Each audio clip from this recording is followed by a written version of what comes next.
est en place pour cette table ronde qui s'annonce passionnante parce que le sujet est brûlant, que la question de la culture française et du numérique est dans l'actualité avec les négociations à Bruxelles sur la révision de certaines modalités de financement des œuvres, en particulier du cinéma.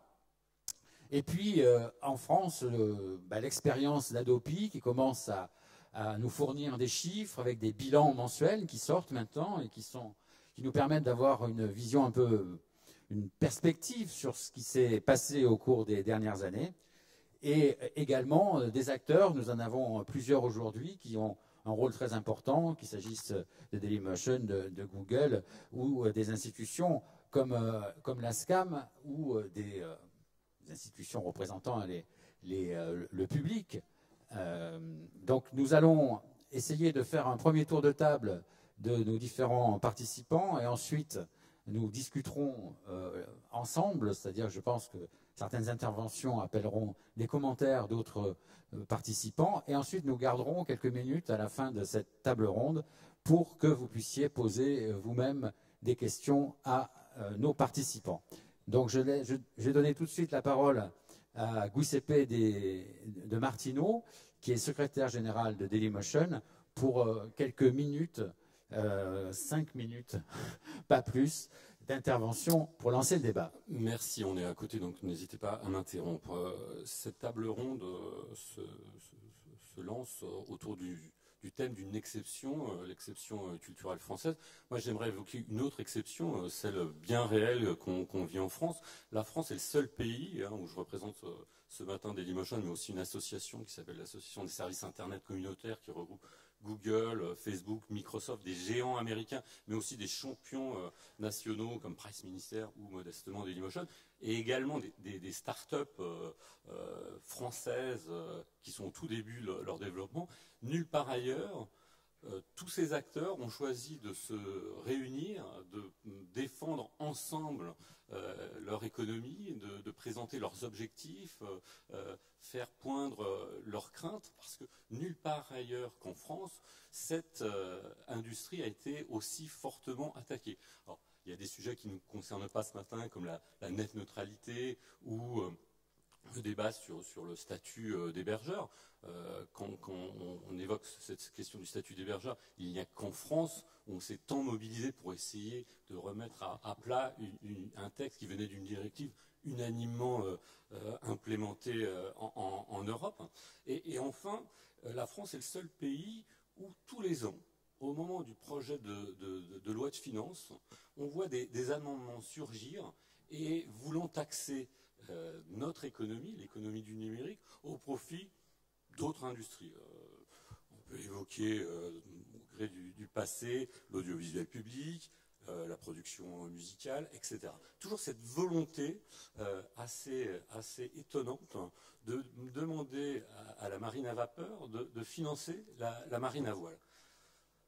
On comprend pourtant que les choses vont évoluer à partir du moment où il y a eu le Conseil national du numérique par le passé notamment, avec une vraie prise de conscience au niveau du gouvernement que le numérique était enfin une chance pour la France, était un des facteurs de développement de l'économie française avec des points du PIB de plus en plus importants, et qu'il était également important d'enfin mettre en place les synergies entre le monde de l'industrie numérique et celui de l'industrie culturelle.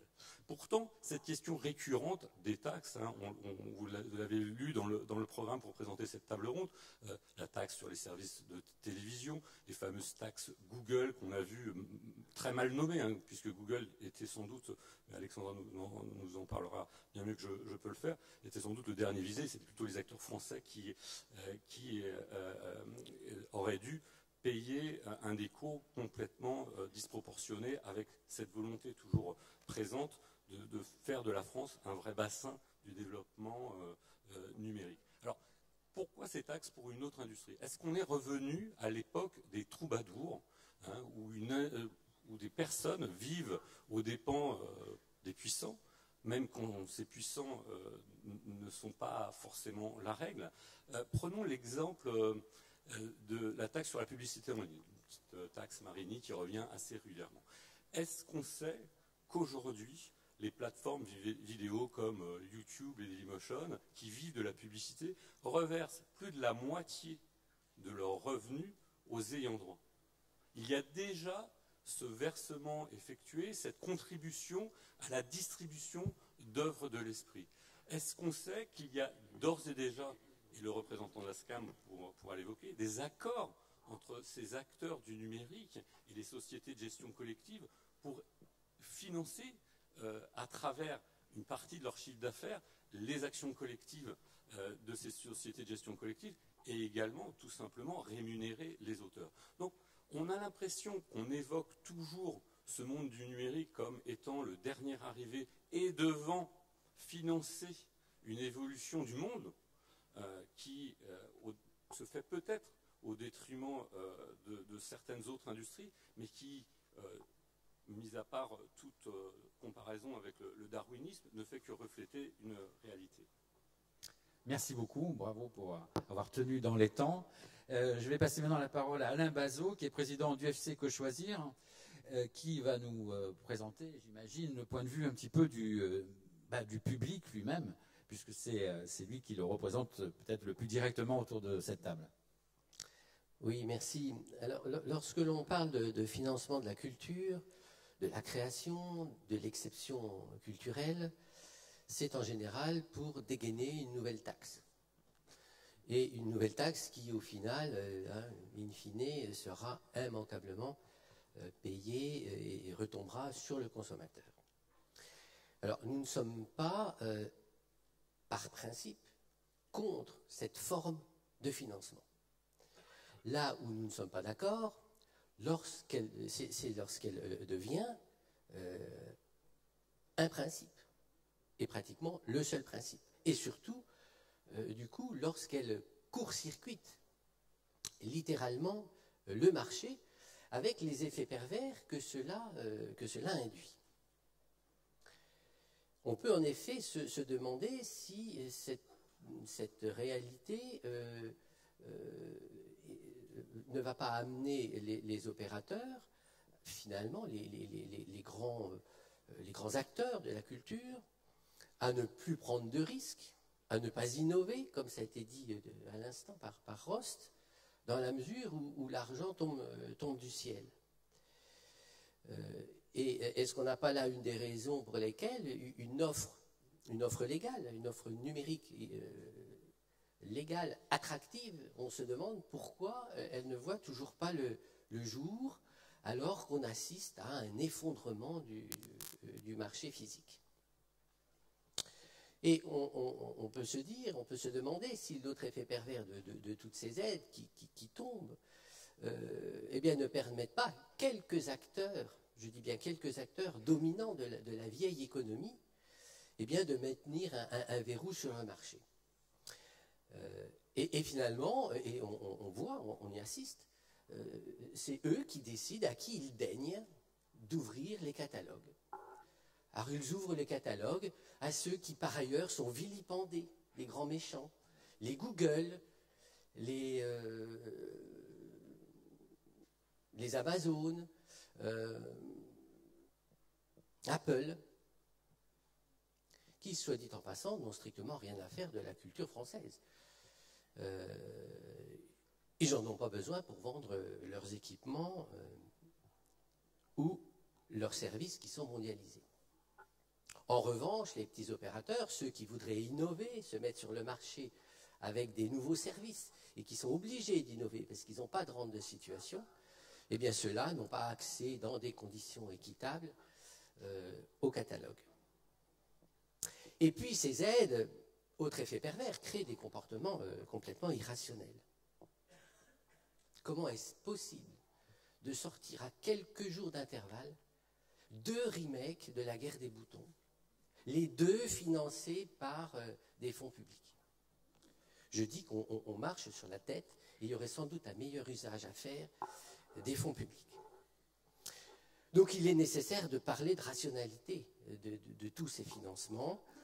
Je ne vais pas reciter les rapports récents de l'Inspection générale des finances ou encore de la Cour des comptes, qui met en évidence une véritable gabegie des aides en matière d'aide à la production cinématographique.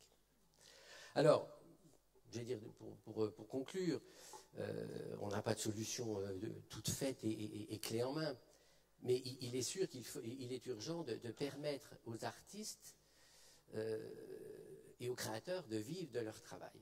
Et on pense que la gestion collective, c'est une perspective qui offre un accès au catalogue sans discrimination, cette première piste doit s'accompagner en matière de cinéma d'une véritable réflexion sur la chronologie des médias qui n'est plus du tout adaptée. Il y a des aberrations que les consommateurs ne comprennent pas.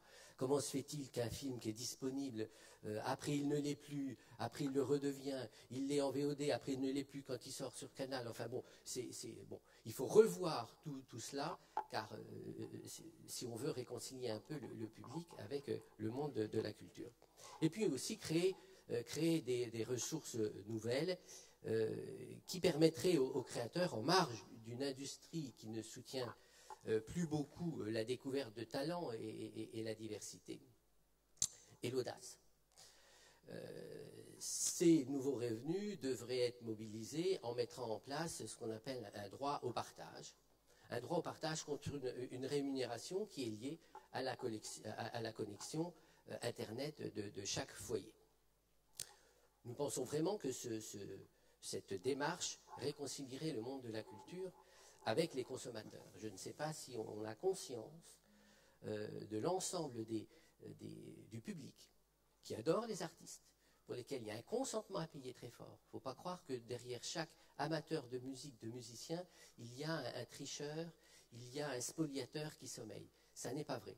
En revanche, les gens commencent à en avoir vraiment assez des difficultés d'accès à la culture, l'absence d'offres légales pertinentes. Merci, je crois qu'on va être obligé. Donc voilà, et pour terminer simplement, faire une mise à plat, il est grand temps de faire un audit de tous ces financements, savoir où sont les besoins, où va l'argent, et qu'enfin on ouvre ce chantier du financement de la culture. Alors Alain Bazot va nous parler justement en réponse un peu à votre évocation de la gestion collective, eh bien d'une société qui a de l'expérience. Alain Longuet, pardon, va nous parler de la SCAM, la Société civile des auteurs multimédia, qui a justement cette expérience de la gestion collective. Oui, alors je parle au nom de tous les auteurs, puisque je suis auteur moi-même, ayant débuté dans le numérique dans les années, fin des années 70. Voilà, j'ai eu accès à un laboratoire de l'école polytechnique où j'ai pu faire mes premières images. Il fallait plusieurs semaines pour faire une seule image. Voilà, donc j'ai tout parcouru et j'ai créé moi-même des œuvres numériques. Alors pour l'auteur, je vais dire, l'auteur, il est souvent dans une position assez fragile parce que souvent il commence par se financer lui-même. Parce que quand on n'est pas connu, c'est difficile de trouver des financements. Après, quand on connaît un petit peu mieux les circuits, on trouve des aides, des financements, on trouve des aides industrielles, on va voir des producteurs, il y avait des aides de l'État. Et puis, quand l'œuvre est faite et qu'elle se diffuse, il espère avoir des droits. On ne le sait pas au début, quand on commence, on ne sait même pas que peut-être on peut avoir des droits, mais on apprend ça au fur et à mesure. Et même dans les écoles, les étudiants ne le savent pas toujours. Il faut qu'on vienne leur dire. Il n'y a pas de cours tellement sur le droit d'auteur. Voilà. Alors, voilà les 3 financements possibles. Et un jour, on découvre qu'il y a des sociétés d'auteurs qui peuvent gérer nos droits. Et on y va. C'est comme ça que je suis arrivé à la SCAM à peu près il y a 30 ans, quoi. Donc, au début de la formation de cette société d'auteurs. Et on est content parce que quand on touche des droits d'auteur, parce que le film est diffusé à la télévision ou par d'autres moyens avec lesquels cette société d'auteur a des accords, et ben on touche des droits et ça nous permet aussi de travailler sur d'autres œuvres. Voilà. Alors, qu'est-ce qui inquiète aujourd'hui avec le numérique? Il y a quelque chose qui est quand même assez flagrant, c'est que finalement les œuvres se diffusent de plus en plus, de façon légale ou illégale, mais enfin, nous on ne sait pas toujours trop. Et puis, on a peur que les droits d'auteur diminuent parce qu'ils sont attaqués de pas mal de côtés. Voilà, et surtout quand on est sur Internet, c'est pas facile d'avoir des droits qui sont équivalents à ceux qu'on a avec les chaînes de télévision traditionnelles. Voilà, donc c'est l'inquiétude des auteurs. Donc ils ne veulent pas tellement, ils veulent pas tellement laisser la proie pour l'ombre. Ils veulent pas passer d'une rémunération de plusieurs centaines d'euros quand ils ont une bonne diffusion à quelques centimes d'euros. Voilà, parce que des fois ça se profile comme ça. Quand on a parlé de la licence globale. Moi, je ne suis pas spécialiste trop dans les chiffres, mais enfin, bon, on pouvait espérer, on comptait en centimes, quoi, hein, les revenus des droits d'auteur. Voilà. Alors, nous, qu'est-ce qu'on fait moi, je suis au conseil d'administration. On a des juristes, une direction qui négocie avec les diffuseurs les droits. Bon, ça se fait d'une façon correcte. Au prorata de la diffusion et des revenus de ces diffuseurs. Je pense que là, c'est des discussions. Tascam a eu des discussions avec Dailymotion et Google, et bon, tout le monde semble satisfait de cela. Voilà, ça rapporte moins aujourd'hui que les chaînes de télévision traditionnelles, mais bon, c'est un premier pas. Et ce que l'on espère, c'est que au fur et à mesure que les diffusions augmentent, s'élargissent, permettent l'accès à un plus grand nombre, eh bien que les droits d'auteur aussi puissent continuer d'exister pour rémunérer l'artiste qui a pris ces risques. Et si on veut de la diversité, ça me paraît à peu près... il faut être attentif à ça. Il ne faut pas que les droits d'auteur s'amenuisent, disparaissent. Alors je vais parler 5 secondes de la copie privée. La copie privée, c'est un truc un peu... c'est souvent mis en discussion, oui, mais quand même, ces ayants droit, quelles prétentions ils ont d'avoir autant de droits. Mais cette copie privée, elle arrose énormément en contribution les auteurs et surtout toutes les actions culturelles que l'on peut faire. Aujourd'hui, à l'ASCAM, si on a un terreau diversifié, on aide des projets qui ne sont pas des projets communs, qui sont des recherches d'écriture nouvelle, etc. Et c'est grâce à cette copie privée que l'on maintient de la recherche, du laboratoire, un terreau diversifié. Voilà. Moi-même, je suis dans une commission art numérique qui aide les nouveaux projets. Il y a quelques années, on a aidé un projet, je m'en souviens très bien, qui s'appelle Voyage autour du charbon. C'était un des premiers webdocs. Personne ne savait ce que c'était que le webdoc. On l'a aidé. On a aidé aussi un projet qui n'était pas du tout évident au départ, qui s'appelle Logorama et qui a fini par être oscarisé à Hollywood. Voilà, ça c'est comme ça qu'il faut penser au financement en amont des œuvres, et c'est pas toujours facile. Voilà, il y a des risques, il y a des choses qui marchent, il y a des choses qui ne marchent pas. Si ça ne marche pas, il ne faut pas dire que c'est une gabegie, forcément, parce que tout ne peut pas marcher tout de suite. C'est des choses qui sont en devenir, en promesse d'avenir. Très bien, merci beaucoup. Nous allons avoir justement peut-être un avis très différent. Jacques Toubon, vous êtes membre du collège d'Adopi.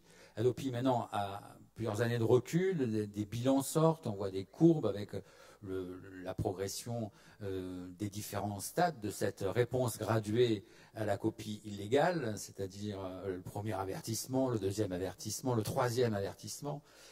Et puis ensuite une action en justice. Alors quel est, peut-être pour commencer et fixer les esprits, le bilan que vous dressez? Comment évaluer quantitativement l'action d'Adopi aujourd'hui, M. Toubon? Oui, parce qu'en réalité, Adopi, c'est un tout petit aspect d'un problème politique beaucoup plus global. Hein. Et donc, je prends quelques secondes sur Adopi. En gros, à la date du 1er novembre, hein, il y a à peu près 1 300 000 et des poussières premières recommandations qui ont été envoyées. Il y a à peu près 113 000 et des poussières deuxième recommandations qui ont été faites. Et il y a aujourd'hui 381, je crois, délibérations qui ont été faites par la Commission de protection des droits de la ADOPI pour ce qu'on appelle la troisième phase, c'est-à-dire la deuxième réitération des comportements illicites. Et donc, ces 381 sont soit envoyés au parquet, soit susceptibles d'être envoyés au parquet, parce que tous n'ont pas encore été traités. Voilà en gros le bilan purement chiffré. Ce qu'il faut dire, c'est que Cette réponse graduée, je le rappelle, elle n'est pas une opération qui est menée pour le compte de la puissance publique ou de l'État, mais pour le compte des ayants droit, et en particulier de ceux de la musique, mais aussi de ceux du cinéma, puisque ce sont eux qui déclenchent la procédure de la réponse graduée. Et la deuxième chose, c'est qu'on peut naturellement discuter à l'infini. Toutes les études ont été faites depuis 2 ou 3 ans à ce sujet. Elles sont, chaque fois qu'on les publie d'un côté ou de l'autre, contestées par un côté ou par l'autre. Mais il est clair qu'il y a une coïncidence entre, d'un côté, la mise en route de la réponse graduée et de l'autre côté, la mise en place croissante de plateformes, en particulier en matière de musique, qui sont des plateformes qui, je dirais, donnent de plus en plus satisfaction. Simplement, la deuxième partie de la mission de la Hadopi, c'est-à-dire le développement de l'offre légale, est une partie de sa mission qui aujourd'hui est extrêmement formelle, parce que la Hadopi n'a absolument pas reçu de la part de la loi de 2009 une mission de régulation. Elle se contente de constater. Mais par exemple, elle n'a pas le pouvoir de favoriser, d'une manière ou d'une autre, la mise à la disposition d'un catalogue au profit d'une plateforme numérique par un producteur de musique ou de cinéma. C'est quelque chose qu'elle ne peut pas faire. Alors que dans d'autres domaines, des autorités de régulation sont capables de trancher des différends entre les différents acteurs. C'est le cas de l'ARCEP, par exemple, dans le domaine des télécommunications, qui est le plus proche, naturellement, de notre sujet, ou le cas de la commission d'énergie, quand il s'agit d'énergie et de fournisseurs et distributeurs. Ça n'est pas le cas. Et je pense que, c'est la dernière chose que je veux dire sur la Hadopi, le travail de la mission Lescure, en particulier en ce qui concerne la Hadopi, ça va être de déterminer à quel niveau, comment, sur quel sujet il faut créer, soit par la Hadopi, soit un autre organisme différent, soit à l'intérieur d'un organisme existant, peu importe. L'important, c'est la mission, ce n'est pas l'instrument. Une mission de régulation. Par exemple, on sait, c'est des sujets que je traite, moi, à la Hadopi plus spécialement, qu'il y a un problème pour la mise en œuvre des exceptions au droit d'auteur face aux mesures techniques de protection qui protègent le droit d'auteur. Et la copie privée est le meilleur exemple de cette... Et la question, c'est de savoir où est-ce qu'on met le curseur entre l'efficacité de la mesure technique de protection qui permet d'assurer le droit d'auteur et l'exception qui est ouverte, il y en a 11 d'exceptions, par la directive européenne ou par la loi française, et qui permet certains usages, des usages éducatifs, des usages pédagogiques, des usages journalistiques, etc. Où est-ce qu'on met le curseur? Pour l'instant, seul le juge est compétent pour le faire, ce qui veut dire des procédures, ce qui veut dire du temps, etc. Mon sentiment, c'est qu'il faudrait une autorité de régulation, une mission de régulation dans ce domaine.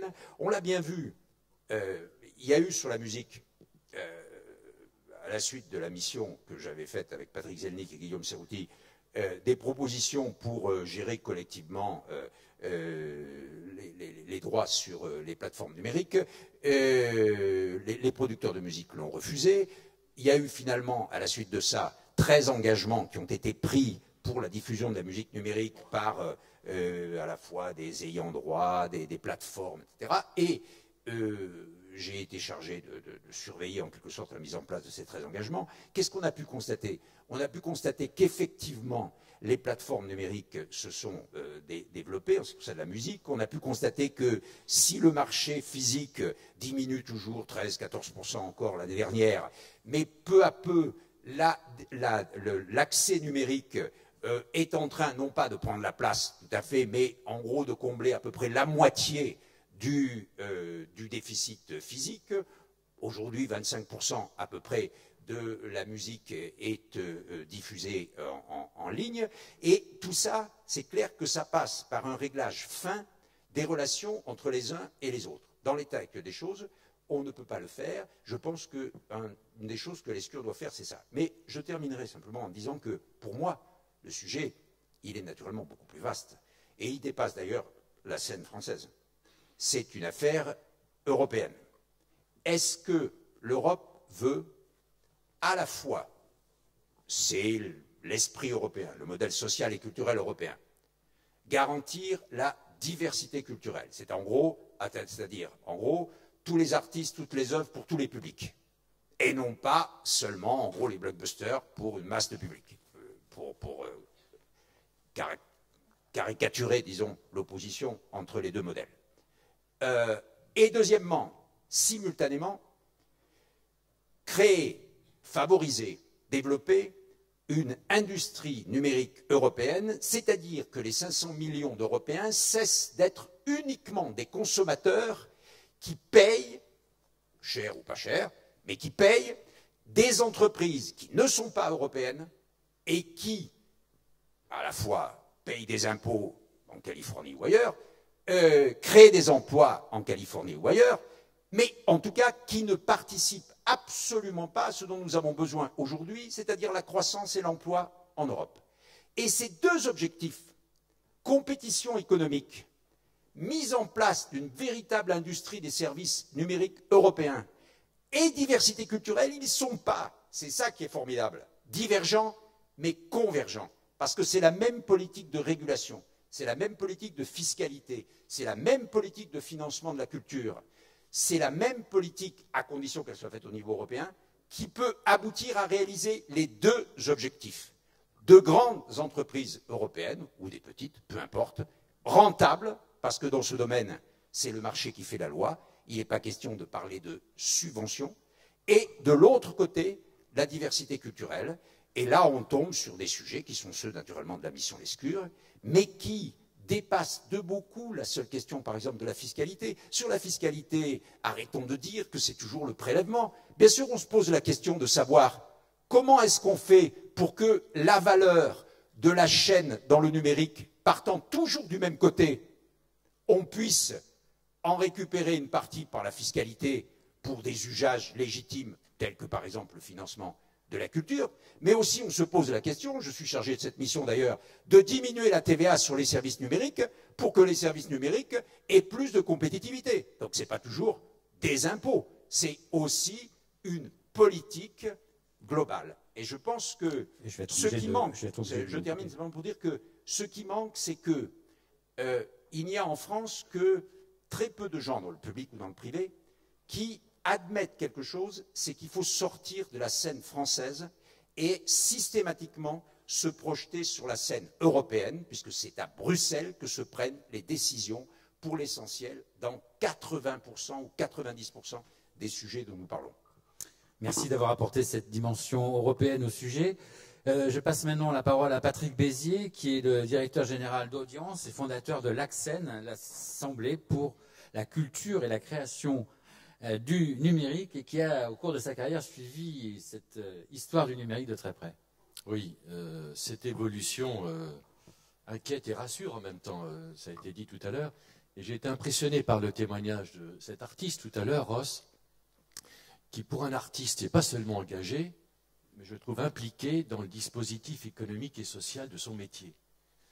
Ce qui est aujourd'hui assez rassurant quand on voit les inquiétudes que fait naître le numérique dans le dispositif traditionnel des secteurs de la presse, de l'audiovisuel, de l'édition, du spectacle vivant que nous assurons. Oui, Audience est au cœur donc de ces 500 000 salariés aujourd'hui qui sont au milieu de la culture et de la communication et qui accueillent les nouveaux acteurs du numérique du monde de la culture. Parce que la question se pose de savoir si ces nouveaux intervenants dans le numérique et la culture sont dans le transport, de l'électricité, ou s'ils sont des acteurs de la culture. S'ils sont des acteurs de la culture en tant que tels, ou de l'information, ou de la communication, alors il faut qu'ils s'organisent et il faut qu'ils évoluent avec une protection sociale adéquate. Alors je sais que c'est souvent le mot protection sociale apparaît comme comment dire, un obstacle. Un obstacle est fait un petit peu vieillot. Or, je l'ai dit d'ailleurs à la mission Lescure, La protection sociale, c'est la protection économique. La protection économique, c'est aussi la source du développement d'un secteur ou de création dans une filière telle que le numérique aujourd'hui et de la culture rassemblée. C'est pour ça que nous avons créé l'ACCEN, qui est l'Assemblée de la culture, la création à l'ère du numérique, pour donner la parole, j'allais dire, à tous les acteurs traditionnels et nouveaux dans le monde de la culture à l'âge du numérique. Et ça a été, vous pouvez le consulter sur Internet, c'est tout à fait libre, c'est pas un machin supplémentaire, c'est au contraire une plateforme d'expression. Et nous avons été frappés de voir que tous les acteurs étaient au rendez-vous. Toutes les grandes entreprises, mais aussi toutes les organisations professionnelles, d'employeurs, tous les syndicats de salariés, toutes les sociétés d'auteurs avaient quelque chose à dire dans un lieu unique, neutre, qui est celui que représente Audience, puisque c'est un organisme, vous le savez, paritaire à but non lucratif, donc il n'a pas d'enjeu particulier, sinon d'accompagnement de la protection sociale des filières de la culture depuis 1850. Donc des évolutions, nous en avons vu. Et nous avons été frappés de voir que ce qui se disait, c'était à peu près toujours la même chose. C'était faire une offre légale accessible. C'était, attention au piratage, c'était les axes d'amélioration de la perception des droits. Qu'est-ce qu'on fait de ces 25 ou 50 milliards, disait Monsieur le ministre tout à l'heure? Est-ce qu'ils s'évaporent, ils ne créent pas d'autres de droits ni de devoirs, ou est-ce qu'on les capte ou on les rapatrie pour créer de la valeur pour les acteurs, les comédiens, les journalistes, les éditeurs qui en sont la source? Et puis, il y avait une question sur la fiscalité sur laquelle tout le monde était, mais ça c'est une tradition française, tout le monde était convergent sur le sujet. Donc, c'était très important de voir combien les acteurs dits traditionnels, qui sont impactés par le numérique, étaient convergents et avaient un besoin de savoir et d'échanger, ce qui n'avait jamais été fait auparavant. Alors, ce livre ouvert, il est à disposition de tous, je vous le renvoie. Pourquoi aujourd'hui la protection sociale est un sujet qui est au cœur du développement du numérique au milieu de la culture? Parce que le monde de la culture en France, alors on a parlé d'exception culturelle, on parle de modèle social français. Je rappelle en France la présomption de salariat pour les artistes notamment, et les gens de la presse en général. Donc ce système-là a été construit et il a donné des résultats. Je ne dis pas qu'il faut le consolider, le maintenir, le préserver, le rendre pérenne. Je dis simplement que nous sommes capables, quand je vois le témoignage d'un artiste comme tout à l'heure, mais beaucoup d'autres pourraient le faire, quand on voit l'implication des nouveaux acteurs dans le numérique de la culture pour faire évoluer la protection sociale et pour combattre finalement le mot d'ordre du tout gratuit. La retraite, ce n'est pas gratuit. La santé n'est pas gratuite. La prévoyance n'est pas gratuite. Alors bien sûr, je dis souvent que les 3-4 artistes qui sont dans le haut du hit parade n'ont pas besoin de solidarité. En revanche, il y en a 500 000 qui, eux, contribuent d'ailleurs à leur notoriété, à leur expansion économique et culturelle, mais pour cela, il faut penser une organisation nouvelle, alors assise peut-être sur d'autres sources que le salariat, ce n'est pas moi qui en déciderai, mais j'ouvre la porte quand même à un certain nombre de questions. Merci beaucoup. Et pour terminer ce tour de table, donc je passe la parole à Alexandra Laferrière, directrice des relations institutionnelles et contenus chez Google France. Nous sommes très heureux d'accueillir. Merci. On a parlé là, à l'instant ensemble de financement de la culture, de taxes, de droits d'auteur, de modèles économiques. Alors nous, chez Google, on ne pense pas avoir la solution miracle, mais notre conviction, c'est qu'il faut tester, expérimenter des modèles et surtout innover, toujours et encore innover. Alors, Giuseppe le rappelait tout à l'heure, c'est vrai qu'on participe d'une certaine façon au financement parce que sur nos plateformes, tels que YouTube pour Google, on partage les revenus publicitaires avec les ayants droit, et la majorité de ces revenus vont aux ayants droit. Donc c'était important de le rappeler. On a aussi des accords avec la SCAM, avec la SACEM, avec la SACD, pour permettre aux auteurs d'avoir une rémunération sur nos plateformes. Mais on souhaite aussi innover.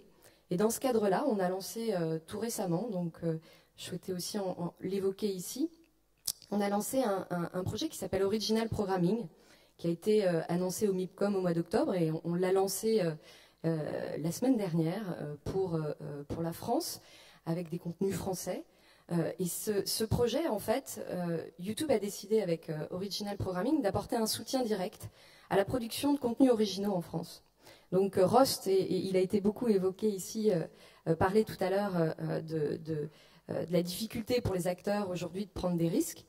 On avait bien compris de la part de l'industrie cette difficulté à prendre des risques. Et c'est justement en réponse à ce que nous disait l'industrie pour prendre le risque d'aller créer du contenu pour les plateformes qu'on a souhaité partager ce risque. Et Original Programming, c'est tout simplement un système d'avance sur recette publicitaire qui permet aux créateurs de faire ce pari du web. Donc, en quoi ça consiste? YouTube apporte cette avance sur recette, les créateurs font ce qu'ils font de mieux, ils créent, et ils créent leur environnement, leurs chaînes originales sur YouTube, et ils apprennent à développer leur audience et à monétiser cette audience. Donc, nous n'acquérons pas de droits, nous ne souhaitons pas, et nous ne remplaçons pas le créateur, nous fournissons la technologie et une aide pour qu'il fasse ce pari du web. Donc, vous voyez, pour nous, cette conviction qu'il n'y a pas de modèle économique a priori déterminé. Alors, c'est vrai que monsieur disait tout à l'heure, sur les plateformes, on n'est pas encore à des systèmes de rémunération tels que ceux de la télévision. C'est sûr, YouTube en France, ça existe depuis 2006. Donc, notre conviction, là encore, elle est de se dire que il faut effectivement travailler, innover, pour essayer de faire grossir ce gâteau et partager ses revenus avec les auteurs et les créateurs. Et un tout petit exemple aussi sur ce sujet, parce que sur YouTube, on essaye aussi d'innover en matière de format publicitaire. Et c'est un format qui est assez novateur qu'on a lancé récemment, qui s'appelle TrueView, et qui permet aux consommateurs de skipper la publicité lorsqu'ils ne souhaitent pas la voir. Et alors, pour nous, c'est fondamental parce que, à la fois, ça permet au consommateur qui parfois est pollué par la publicité de l'éviter. Et l'annonceur, lui, ne paye que si l'internaute est allé au bout de la publicité. Donc, c'est gagnant-gagnant. Et on constate aujourd'hui qu'avec ces formats, finalement, tout le monde y trouve son intérêt. Donc, on souhaite innover. Nous, la technologie, notre principe, c'est que la technologie, elle doit se mettre au service de la culture et au service de la diffusion de cette culture. Et aujourd'hui, on a de très beaux outils qui le permettent. Google a créé en France, l'année dernière, un institut culturel, et ce sont des ingénieurs qui travaillent à développer des plateformes pour, justement, la préservation, la diffusion de la culture sur Internet. Et ça veut dire concrètement, ça veut dire quoi? C'est aujourd'hui... vous et moi, on n'a peut-être pas la possibilité d'aller avoir accès à l'ensemble des musées du monde, même si on essaye d'y aller. Mais aujourd'hui, avec Art Project, on peut aller faire des visites virtuelles de musées, mais aussi avoir des prises de vue sur certaines des œuvres qui ont été choisies par les musées, qui sont en très très haute résolution et qui permettent de voir des détails qui, auparavant, n'étaient pas visibles à l'œil nu. Donc, on voit bien comment la technologie peut permettre à la fois de démocratiser l'accès à la culture, mais aussi d'affiner une perception de cette culture. On a fait aussi un très beau partenariat avec la Fondation Nelson Mandela en Afrique du Sud. Et aujourd'hui, partout dans le monde, où vous soyez, vous pouvez avoir accès aux archives de Nelson Mandela sur sa vie politique, mais aussi sa vie lorsqu'il a été emprisonné. Donc, pour nous, c'est aussi ça qui est important. C'est cet accès à la culture, et puis je ne parle même pas de la créativité qu'il y a aujourd'hui sur Internet et sur les plateformes. On parlait de YouTube. Aujourd'hui, il y a plus de 72 heures de contenu qui sont postés en ligne chaque minute sur YouTube. Ça vous donne une idée de la créativité qu'il y a aussi aujourd'hui sur ces plateformes. Et juste pour conclure, aujourd'hui, on voit bien qu'avec, y compris des artistes, quand on voit le Gangnam Style qui fait plus de 750 millions de vidéos vues sur YouTube, c'est énorme. Et j'ai envie de dire, il y a aussi des petits créateurs français. On a en France Irma qui s'est développé sur YouTube. Voilà, donc pour nous, c'est plutôt, en étant optimiste, comment la technologie permet justement de se mettre au service de la culture pour la faire rayonner. Merci beaucoup de ce témoignage et de toutes ces innovations dont vous nous avez parlé. Je voudrais maintenant que si l'un des intervenants veut réagir à ce que les autres ont dit, il en profite. Je ne sais pas qui veut prendre la parole. Personne de spontané. Si en fait, beaucoup de... Bon, écoute, c'est des Martineau peut-être en premier. On ne va pas refaire un tour de table complet, mais si vous voulez prendre le micro... Sur l'innovation, évidemment, l'innovation technique est clé, mais également l'innovation réglementaire. Nous, on a quelques idées pour essayer d'avancer, pour faire comprendre, encore une fois, qu'on poursuit un but commun, aider les œuvres de l'esprit à être mieux distribuées, plus présentes, et quelque part, nous sommes en France, porter la voix, l'image de la France ailleurs que dans nos modestes frontières. Donc, les quelques idées pour, comme certains l'ont dit précédemment, pour développer l'offre légale, pour que on trouve de plus en plus d'œuvres disponibles. On pense qu'il y a un bon schéma qui existe dans un ancien média, si j'ose dire, dans l'édition littéraire, qui est l'obligation d'exploitation d'une œuvre littéraire de la part de l'éditeur à l'égard de l'auteur. C'est-à-dire que l'auteur peut réclamer la propriété, les droits d'exploitation d'une œuvre si l'éditeur ne l'exploite pas. Pourquoi ne pas envisager la même chose pour les œuvres audiovisuelles ou pour la musique, pour permettre un véritable développement, une circulation des œuvres? Pourquoi tant d'œuvres continuent à dormir sur des étagères numériques ou pas? On a d'autres idées qui peuvent parfois passer pour de la provocation. Alain Bazot parlait très justement de transparence dans le financement. Pourquoi ne pas taxer les sociétés de gestion collective et notamment leurs frais de gestion pour les inciter à travers ces taxes qui seraient affectées à développer la numérisation des œuvres? Pourquoi ne pas soumettre le versement des subventions, notamment du CNC, à la mise en place d'outils qui fonctionnent de protection des œuvres? Je pense notamment au fingerprinting. Pourquoi ne pas envisager que une grande partie des subventions, notamment par le CNC et des subventions publiques en général, soient majoritairement affectées aux œuvres transmédia plutôt qu'à celles qui vont tourner une semaine en salle, être exploitées une semaine en salle pour les œuvres cinématographiques et attendre des mois avant d'être disponibles, comme le veut la chronologie des médias françaises? Pourquoi toujours, à travers cette chronologie des médias, ne mettons pas en place des exceptions? On l'a vu sur Dailymotion, on a pu créer le buzz, faire connaître le cinéma, certaines œuvres de cinéma indépendant en les programmant pendant quelques heures avant leur sortie salle. Pourquoi ne tentons pas ces innovations qui permettraient, comme on l'a dit à plusieurs reprises, juste de tenter des choses, d'apprendre en marchant? Notre industrie est nouvelle, notre industrie est là pour durer, mais surtout, elle ne pourra pas continuer à se développer sans tendre la main et sans continuer à essayer de convaincre les autres industries qu'ensemble, tout est possible. Merci beaucoup. Je crois que Alain Bazot voulait également réagir. Oui, bon, je vais me concentrer sur une ou deux choses. Je voulais revenir sur la copie privée. Ce qui est dénoncé à l'heure actuelle, tout de même, c'est qu'on a complètement dévoyé ce qu'était la copie privée à son origine dans la directive de 95. Il est prévu que la copie privée est là pour compenser à un manque à gagner parce que, au lieu d'acheter, on va copier. Bon. Or, la machine s'emballe complètement. On n'a aucune visibilité sur ce manque à gagner. On fait tout, j'allais dire, passez-moi l'expression, au doigt mouillé, et dans une instance qui n'est absolument pas indépendante. On a vu les récents avatars de la démission des industriels, où maintenant on a en roue libre une commission composée uniquement des bénéficiaires de ces taxes. Quand on songe que pour 2010, on a affecté quelques 88 millions pour le cinéma en compensation, mais en compensation de quoi? Car rien n'est copiable. Le VOD, on ne peut plus.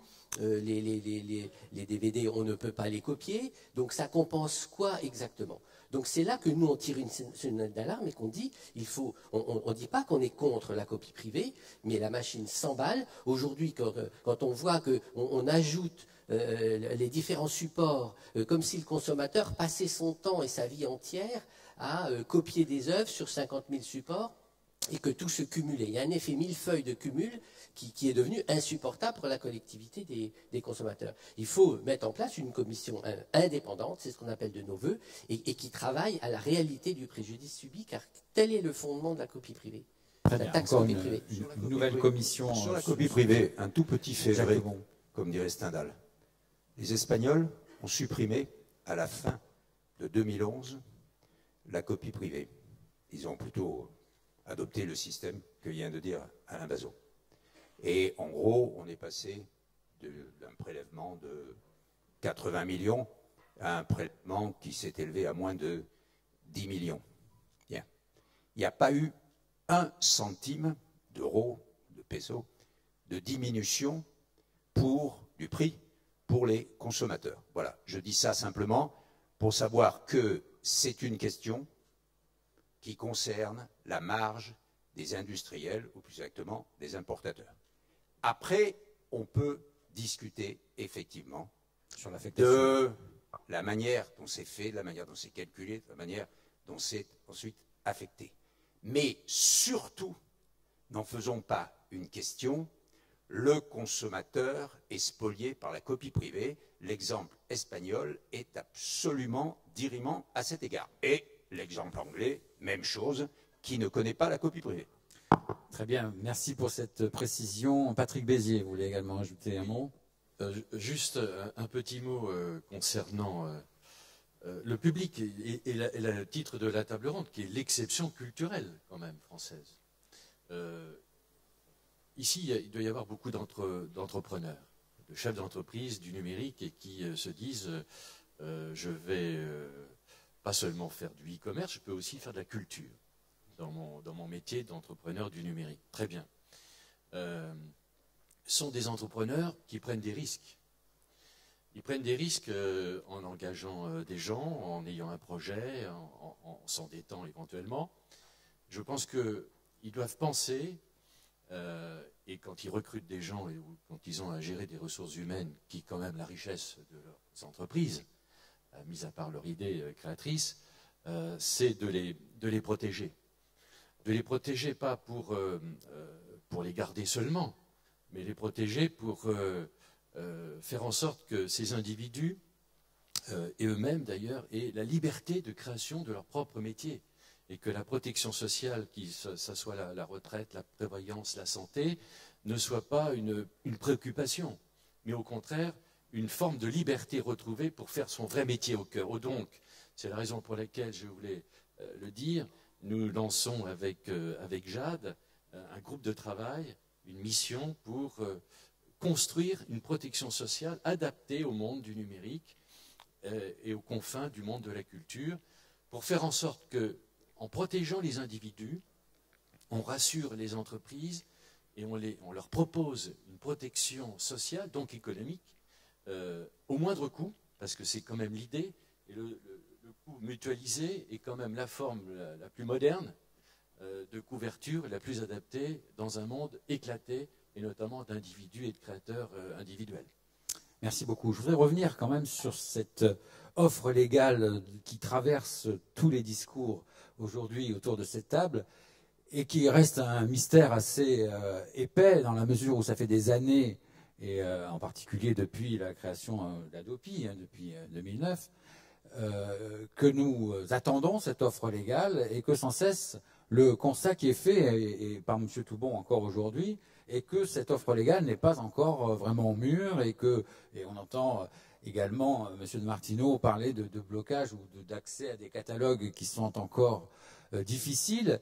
Comment se fait-il? Quel est le point de blocage de ce développement de l'offre légale qui est sans doute une issue au problème du téléchargement illégal? D'abord, il y a un premier... Il ne faut quand même pas, entre la poule et l'œuf, il ne faut quand même pas expliquer les choses en sens inverse. L'offre légale, on se pose des questions, elle n'existe pas. Bon, mais ce qui est clair, c'est qu'en revanche, l'offre illégale, elle existe. Et que les dizaines et les dizaines de milliards de chiffre d'affaires et de bénéfices des hébergeurs, quels qu'ils soient, hein, je prends les 4 ou 5 grands groupes multinationaux, reposent en grande partie sur l'utilisation de leurs équipements et de leurs logiciels pour accéder à une offre illégale. Alors, moi, je préfère dire gratuit, illicite. C'est pas de la piraterie, c'est pas de ça, c'est gratuit, illicite. Bien. C'est pas gratuit, licite, c'est gratuit, illicite. Donc, ça, c'est le premier message. Et il est tout à fait clair que le choix du consommateur entre le gratuit et ce qui est d'une façon ou d'une autre payant, c'est évidemment toujours le même. Donc, mais si on prend donc cette action contre le gratuit illicite, il faut bien comprendre qu'elle a des paramètres qui sont très intéressants, par exemple, sur les sujets que nous traitons ce matin. Le gratuit illicite, par définition, ça ne procure aucun revenu et ça ne peut pas procurer, donc, à la base, de revenus, de ressources fiscales, par exemple, ou de ressources sociales dont parlait M. Béziers tout à l'heure. Bien. Ça veut dire que c'est un manque à gagner pour la collectivité, à travers le budget, ou la collectivité à travers son système de protection sociale.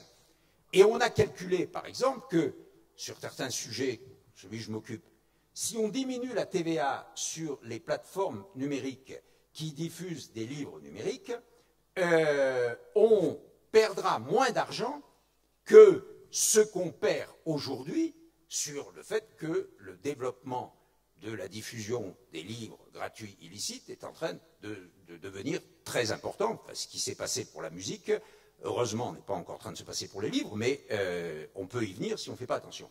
Donc, ça veut dire très clairement que quand on s'efforce de faire en sorte que le comportement des internautes, ceux qui accèdent à Internet, passe d'une gratuité qui peut être licite quand la gratuité est payée par la publicité ou illicite quand elle n'est payée par rien du tout, et qu'en amont, donc, le seul qui gagne de l'argent, c'est celui qui donne accès. À partir de là, de l'autre côté, il est tout à fait évident que nous avons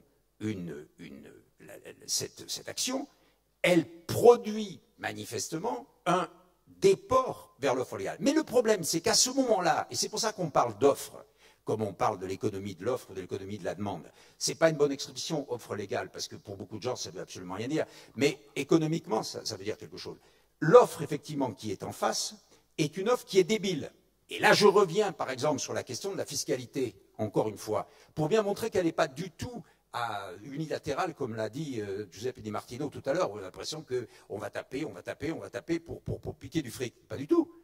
Quand on se bat, par exemple, et quand Mme Filippetti, par exemple, le gouvernement français, se bat aujourd'hui, aujourd'hui 12 ministres, par exemple, de la culture, ont signé lundi, tous ensemble, à l'occasion du Conseil des ministres de la culture de l'Union européenne, une lettre à M. Almunia, à Mme Creus et à M. Barnier, qui est chargé du droit d'auteur, sur les questions du droit d'auteur d'abord, mais aussi sur cette question de la fiscalité. Qu'est-ce qu'on dit? On dit c'est une aberration que l'Union européenne continue à appliquer aux services en ligne le même taux de TVA, le taux de TVA normal, alors que d'ailleurs sur beaucoup de produits culturels, lorsqu'ils se présentent sous forme physique, ils bénéficient de taux de TVA réduits. Bien. Voilà par exemple un exemple. Donc on se bat pour que se développent des services numériques qui procurent l'offre de services numériques, de musique, de cinéma, de vidéo, de livres et de jeux vidéo, etc., dans des conditions plus compétitives. Si on passe de 19,6 aujourd'hui à 7 ou à 5,5 ou à 10, bien entendu, ça donne des possibilités, en particulier en matière de développement, d'investissement, de marketing, qui sont tout à fait considérables. C'est ce qu'on essaye. On a choisi, notamment nous depuis 2 ans, de se battre sur le livre numérique en ligne, mais c'est vrai pour beaucoup d'autres secteurs. Et on voit bien comment on est dans une... et c'est là où les intervenants de cette table ont tous raison ce matin. On a, en Europe, conçu l'industrie numérique en termes de, comment dirais-je, de reliquat. C'est-à-dire qu'on a considéré en 2000, quand on a défini ce statut fiscal, on a considéré qu'en fait, ce qui était important, c'était le commerce, bricks and mortar, c'était les choses physiques, c'était les trucs, etc.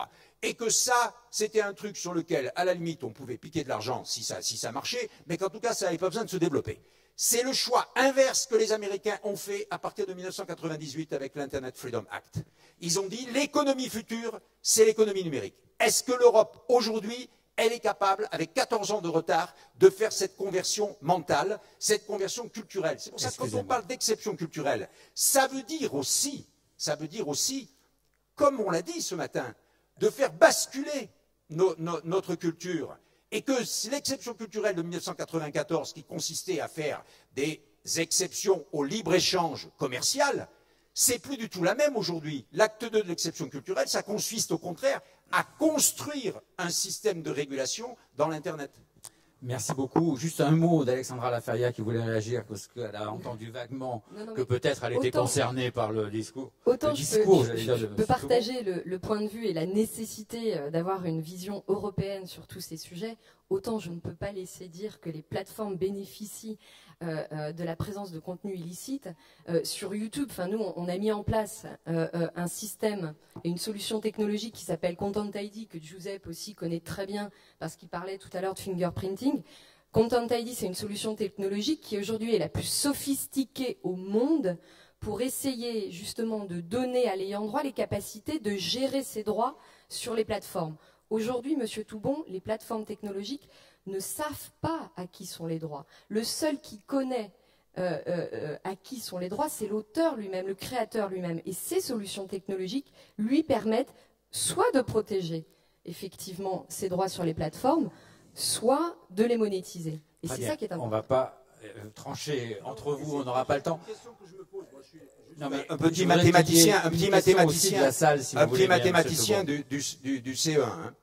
Comment est-ce qu'on fait avec du gratuit 25, 30 milliards de chiffre d'affaires et 40% de bénéfices? Comment on fait 100 milliards de trésorerie?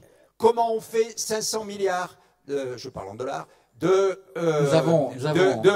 capitalisation boursière? Bon, c'est tout. Il y a une transmutation du gratuit par les algorithmes qui est un phénomène à côté duquel l'alchimie, c'est de la roupie de Sansonnet. Écoutons justement la réponse alors à cette transmutation. Alexandra Laferrière, comment s'opère-t-elle? Alors, très honnêtement, Jacques Toubon parle de chiffres sur YouTube. Moi, je vous parlais des plateformes, donc je ne vais pas répondre là-dessus. Je pense que c'est pas nécessaire. La seule chose véritablement qui nous semble importante, c'est de ne pas opposer ces deux mondes. On souhaite toujours opposer le monde de la technologie au monde de la culture. Pour nous, on doit travailler ensemble à trouver des solutions qui soient gagnantes-gagnantes. Très bien. Voilà. On est au terme en fait de la table ronde. Je m'étais engagé à ce qu'il y ait une question au moins de la salle. Donc très vite, il n'y aura qu'une question. Donc Marc Baumann, chaîne française d'information internationale, CF2I. Je voudrais savoir comment se fait-il qu'on ait pris 14 ans de retard alors que les gouvernants sont là.